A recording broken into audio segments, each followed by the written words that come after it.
નમસ્કાર દર્શક મિત્રો, હું છું રૂપલ લુણીચિયા. સંપૂર્ણ ન્યૂઝમાં આપનું સ્વાગત છે.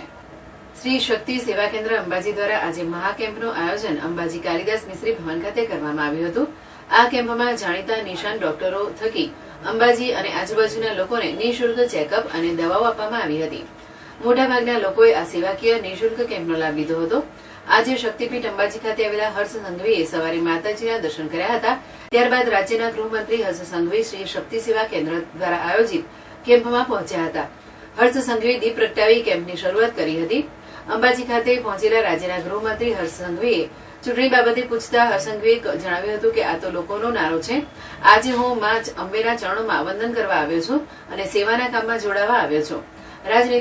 રાજનીતિની વાતો આજે આખો દિવસ થઈ શકશે. આજે મેં માતાજીના દર્શન કરી મારા રાજ્યના નાગરિકોનો વિકાસ થાય તેવી પ્રાર્થના કરી છે. આજે શક્તિપીઠ અંબાજી મંદિરમાં દર્શન કર્યા બાદ શંકર ચૌધરી પણ કેમ્પમાં પહોંચ્યા હતા. શ્રી શક્તિ સેવા કેમ્પ દ્વારા મેડિકલ કેમ્પનું આયોજન કરવામાં આવ્યું હતું. અંબાજી ખાતે રાજસ્થાન હોસ્પિટલ અને અન્ય એનજીઓ હોસ્પિટલ દ્વારા અંબાજી ખાતે મેડિકલ કેમ્પના પ્રસંગે વિધાનસભાના અધ્યક્ષ પહોંચ્યા હતા.